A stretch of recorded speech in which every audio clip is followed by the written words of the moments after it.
Bonjour, bienvenue dans mes folies. Aujourd'hui, je me trouve à Pigalle, plus exactement au Luxe Bar, pour faire une interview de Manon Desgrieux. Suivez-moi.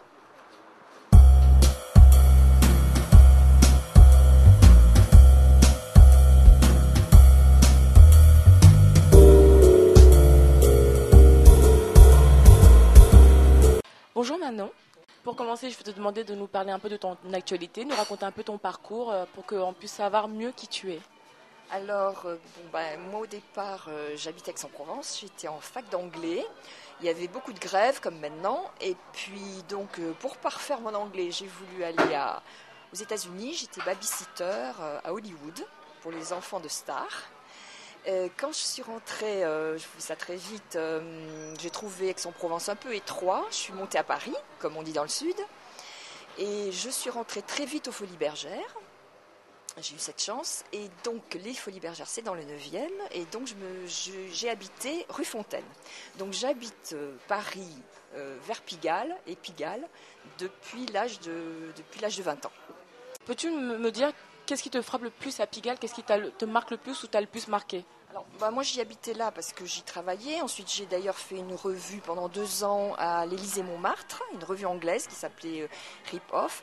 Et moi ce que j'adore c'est que en fait je vis à Pigalle, mais surtout j'y travaille. J'ai aussi bien un livre qui est sorti, qui est en vente chez Rebecca Pills, qui est en vente au Sexodrome, qui est en vente rue Condorcet à la Rose Noire. J'ai des films qui passaient au Trianon. Peux-tu me dire le titre du livre, s'il te plaît? Le bijou de Manon. Voilà, donc avis à tous ceux qui veulent l'acheter. Je fais des courts-métrages, d'ailleurs je continue, je vais même faire un long-métrage, mais quand je faisais mes courts-métrages, ils passaient au Trianon, il y avait avant des festivals, donc il y a une vie de quartier extraordinaire, artistique, qui moi me plaît beaucoup. J'ai fait des lectures au Play Lounge, qui est rue Frochot, des signatures au musée de l'érotisme, donc j'adore, je ne peux pas partir d'ici, quoi. Y a-t-il un de tes établissements fétiches que tu as connu du temps, je dirais, de tes 20 ans, qui a disparu maintenant? Donc, fétiche, non. Moi, je connais de vue un peu tous les cabarets. Mais pas spécialement un en particulier, si ce n'est l'Élysée-Montmartre qui a beaucoup changé. J'étais déçue en allant en concert. Avant, c'était une très belle salle de spectacle.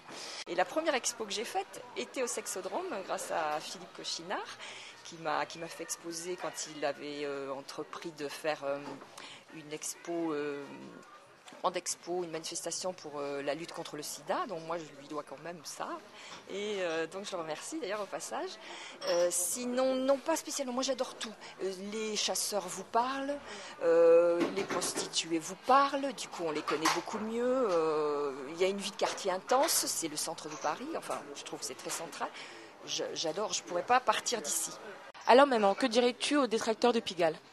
Alors, je pense que Pigalle souffre d'une image d'il y a longtemps, où il y avait des cabarets, énormément de prostitution, les boutiques de sex shop n'étaient pas ouvertes à tout le monde, il y avait surtout que des messieurs qui entraient dedans et tout ça. Donc c'était le lieu un peu maudit, où des hommes venaient s'encanailler de province et pas les femmes, etc. Et ça a complètement changé. Maintenant, c'est à nous à redonner une belle image de Pigalle. Ça a complètement changé, c'est moderne, maintenant il n'y a plus tout ça.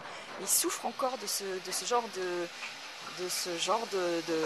d'image. Et mon fils allait à l'école, et quand il disait qu'il habitait Pigalle, je me disais oh là là, quelle horreur. C'était juste s'ils n'allaient pas avec les prostituées à 5 ans. Donc voilà.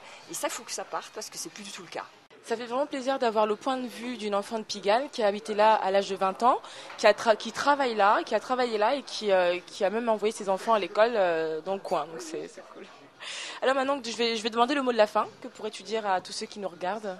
Non, en fait, je ne travaille pas là. La vie artistique est intense ici qui me permet de m'exprimer au niveau des livres que je vends, des lectures que je fais, des films que je passe. Voilà.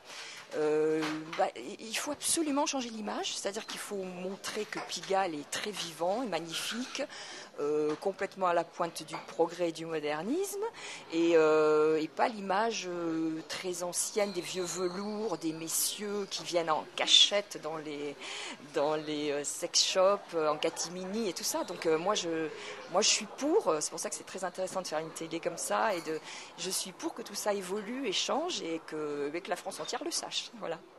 Voilà, le message est passé. Merci beaucoup, c'était les Folies d'Anxakara.